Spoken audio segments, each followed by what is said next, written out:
Squid গেমের season 2 এর কাহিনীর প্রথম দুটো এপিসোড আমরা আগে এক্সপ্লেন করে রেখেছি। এর পরের কাহিনী আমরা আজকে শুরু করব। আপনারা যদি স্কুইড গেমের দ্বিতীয় সিজনের প্রথম এবং দ্বিতীয় এপিসোড না দেখে থাকেন তাহলে আমার চ্যানেলের ভেতরে যে আপনারা দেখে আসতে পারেন। আগের গল্পে আমরা গিহুনকে এই গেমে ফেরত আসতে দেখেছিলাম। কিভাবে সে এই গেমে ফেরত আসে। পর্বের শুরুতে আমরা গিহুনকে ঘুম থেকে উঠতে দেখি। তারপর বলে সবাইকে 6 দিনে 6টা গেম খেলতে হবে। তারা প্লেয়ারদেরকে তাদের প্রশ্নের উত্তর দিয়ে এগ্রিমেন্টের কথা বলে। আর অন্যদিকে পুলিশ তাদের সাথীদের নিয়ে আইল্যান্ডের দিকে রওনা দেয়। গিহুনের লোকেশন ট্র্যাক করে। সবাই এগ্রিমেন্ট করার পর গেমের দিকে রওনা দেয়। তার কথার কোনো মূল্য দেয় না। এরপর গেম শুরু হয়ে যায়। গিহুন সবাইকে গাইড করতে থাকে। এতে সবাই বিরক্ত হতে থাকে। তারপর একটা প্লেয়ার মৌমাছির ভয়ে নড়ে ওঠে আর তারপর তাকে গুলি করে দেওয়া হয়। গিহুনের কথা মতো সবাই এই গেম খেলতে থাকে। আর প্লেয়ার 230 নেশা করে এই গেম খেলে। সেই নেশাখোর কয়েকজনকে ফেলে দেয়। এরপর সবাই শেষে আবার গুলি করে মেরে ফেলা হয়। এর মধ্যে সোলজার 11 নম্বর দেখে তার পরিচিত একজন সে এই গেম খেলতে এসেছে আইল্যান্ড খোঁজার জন্য। প্লেয়ার সবাই আবার রুমে আসে আর গার্ডরা এসে তাদেরকে শুভেচ্ছা জানায়। আর ওল্ড ম্যান ছিল এখন এই গেমটাকে খেলতে এসেছে ফ্রন্টম্যান। ভোট দিয়ে গিহুনের দিকে তাকিয়ে হাসতে থাকে। এরপর সবাই খাওয়া দাওয়া করে। প্লেয়াররা এসে গিহুনকে বলে পরের গেম কি হতে পারে। গিহুন বলে আগের বার আমাদের ডালগোনা ক্যান্ডি খেলতে দেওয়া হয়েছিল। একটি বয়স্ক প্লেয়ার একটা মেয়ের কাছে খাবার দিয়ে যায় এবং বলে তুমি পেট ভরে খাও, না হলে তোমার বাচ্চার কষ্ট হবে। কারণ সে আগের গেম খেলার সময় দেখেছিল সেই মেয়েটা আসলে প্রেগনেন্ট। এরপর ফ্রন্টম্যান গিহুনের সাথে কথা বলে যে যখন সে জব করত তখন তার স্ত্রী অসুস্থ ছিল। যখন তাকে একজন ব্যক্তি সাহায্য করে তখন তার পরিবার অর্থাৎ সেই পুলিশ ভাই আর তার মা মনে করে সে ঘুষ নিয়েছে। কিন্তু তার স্ত্রী যখন মারা যায় তারপর সে এখানে এসেছে। এরপর গার্ড নম্বর 11কে বলতে এই গেমের দেখাশোনা করছে সে জানায় তুমি সবার মাথায় গুলি করতে পারবে না। তারা যে প্লেয়ারদের হার্ট, কিডনি, চোখ এগুলো বিক্রি করতো এগুলো আগেই নষ্ট হয়ে যায়, তাই তাকে ওয়ার্নিং দিয়ে ছেড়ে দেয়। রাতে গিহুন স্বপ্ন দেখে সেই ক্যান্ডি গেমের কঠিন ডিজাইন তৈরি করেছে আর সবাই তাকে দোষ দিচ্ছে। তারপর তার ঘুম ভেঙে যায়। সকালে সেই প্রেগনেন্ট মেয়ে প্লেয়ার 330-এর সাথে দেখা করে। অর্থাৎ এই প্লেয়ার 330ই হলো সেই সন্তানের বাবা। সে তাকে জিজ্ঞেস করে যে তুমি এই বাচ্চাটাকে এখনো নষ্ট করোনি। এরপর সেই মেয়েটা বলে যে আমার বাচ্চাকে আমি একাই মানুষ করতে পারবো, তোমার দরকার নেই। তারপর সমস্ত প্লেয়াররা গেমের দিকে রওনা দেয়। খেলার মাঠে গিয়ে সবাই বুঝতে পারে যে এই গেমটি চেঞ্জ হয়ে গেছে। সবাইকে 5 জন করে এক একটা টিম তৈরি করতে বলে। এখানে গিহুনের সাথে ফ্রন্টম্যান, তার বন্ধু এবং সেই প্রেগনেন্ট মেয়ে এবং আরেকজন মিলে একটি টিম তৈরি করে।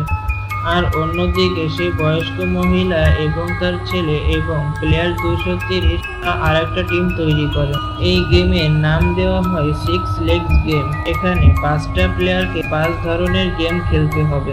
এখানে প্লেয়ার 230 সেই ছেলের তার টিম জিতে যায় আর গিহুনের টিম সব গেম এক এক করে শেষ করতে থাকে। আর শেষের দিকে গিহুন যখন হেরে যাচ্ছিল তখন ফ্রন্টম্যান তাকে জিতিয়ে দেয়। দ্বিতীয় গেম শেষ হওয়ার পরে যখন সবাই রুমে থাকে তখন গার্ডেরা এসে আবার ভোট করার সুযোগ দেয়। কিন্তু এবার ভোটে আবার গেম চালু করে রাখার জন্য ভোট হয় বেশি। এরপর সেই 230 নম্বর প্লেয়ারটা সেই মহিলাটাকে বলে যে সে আসলে একজন ছেলে, এই মেয়ে হেরে থাকতে চায় এবং শীঘ্রই তার অপারেশন হবে, তারপর সে পুরোপুরি মেয়ে হয়ে যাবে। এরপর গিহুন সবাইকে রাত্রে এক এক করে পাহারা দিতে বলে। যেমন সবাই রাত্রে মারামারি শুরু করে দিয়েছিল সেই কারণে গিহুন এবার আগে থেকে সতর্ক হয়ে যাচ্ছে। অন্যদিকে সে পুলিশ আরো লোকজন নিয়ে 1 সপ্তাহের খাবার এবং প্রস্তুতি নিয়ে রওনা দেয় সেই আইল্যান্ডের খোঁজে। এরপর তৃতীয় গেমের দিকে সবাই রওনা দেয়।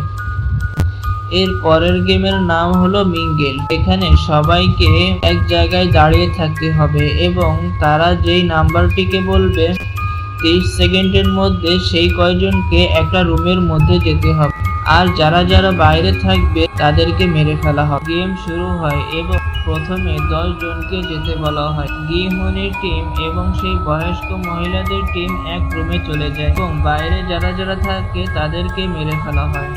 তারপর এই গেমের দ্বিতীয় রাউন্ড শুরু হয়। পরের নাম্বার থাকে 4 জন।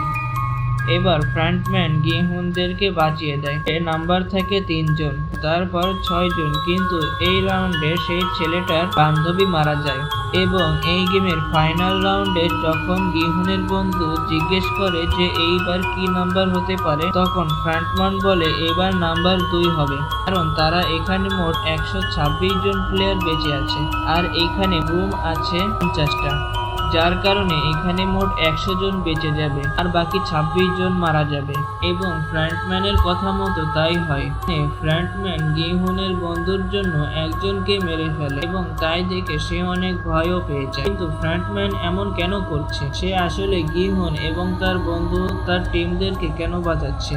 এটাই তো আসল প্রশ্ন। গেম শেষে প্লেয়ার 33 এবং 222 একসাথে কথা বলে এবং তারা বলে যে আমরা আগের সবকিছু ভুলে এই বাচ্চাকে নিয়ে একটা নতুন জীবন শুরু করতে পারি এবং তাদের মধ্যে যে ভুল বোঝাবুঝিটা ছিল সেটা তারা মিটিয়ে নেয়।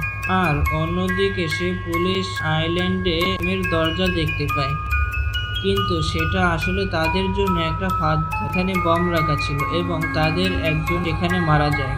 এরপর তারা বুঝে যায় যে আসলে গেমের টিম থেকে তাদের উপর নজর রাখা হচ্ছে, সেই জন্য তারা আরো বেশি সতর্ক হয়ে যায়। এরপর গার্ডরা এসে আবার ভোট করার জন্য তাদেরকে সুযোগ করে দেয়, কিন্তু এবার ড্র হয়ে যায়। 50 জন প্লেয়ার এই গেম ছেড়ে চলে যেতে চায় এবং 50 জন প্লেয়ার এই গেম খেলতে চায়। যখন প্লেয়াররা জিজ্ঞেস করে যে এর সমাধান কি হবে, তখন গার্ডরা বলে কালকে সকালে আপনাদের জন্য আবার ভোট করব। যদি আপনারা রাত্রে আপনাদের মতামত পাল্টাতে চান তাহলে পাল্টাতে পারেন। এবং রাত্রে খাওয়ার সময় গিহুন খেয়াল করে যে তাদের খাবারের সাথে একটা করে কাঁটা চামচ দিয়েছে।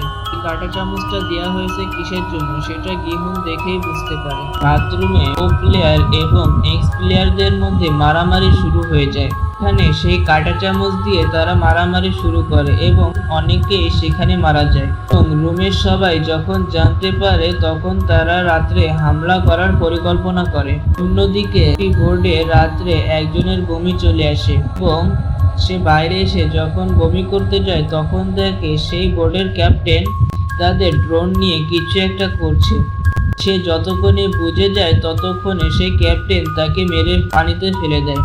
অর্থাৎ সেই ক্যাপ্টেন অন্য কেউ নয় বরং সেই গেমেরই একজন, যার কারণে তারা এতদিন ধরে সেই আইল্যান্ডটাকে খুঁজে পাচ্ছে না। এবং কিছুক্ষণ পরে একজন বাইরে বের হলেও সে কিছু খেয়াল করতে পারে না, কারণ সে ওই সময় নেশা করেছিল।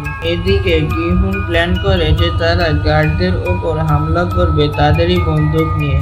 রাত্রে যখন লাইট বন্ধ হয়ে যায় সবাই তখন লুকিয়ে পড়ে আর দুই দলের প্লেয়ারদের মধ্যে মারামারি শুরু হয়ে যায়। এতে অনেক প্লেয়ারই মারা যায়। যখন গার্ডরা মারামারি থামাতে আসে এবং গার্ডদের কাছ থেকে তাদের বন্দুক নিয়ে তাদের উপর আক্রমণ শুরু করে দেয়, একজন গার্ডকে তারা ধরে ফেলে। অন্যদিকে এমার্জেন্সি অ্যালার্ম বাজিয়ে দেওয়া হয় এবং সমস্ত গার্ড বন্দুক নিয়ে তৈরি হয়।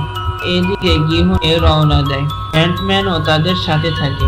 যাওয়ার সাথে সাথে গার্ডেরাও তাদের উপর হামলা শুরু করে দেয় এবং যে গার্ডকে তারা ধরে রেখেছে তার কাছে সবকিছু শুনে যে কোন জায়গায় তাদেরকে যেতে হবে। গিহুন ও তার বন্ধু সামনে হেডকোয়ার্টারের দিকে যেতে থাকে।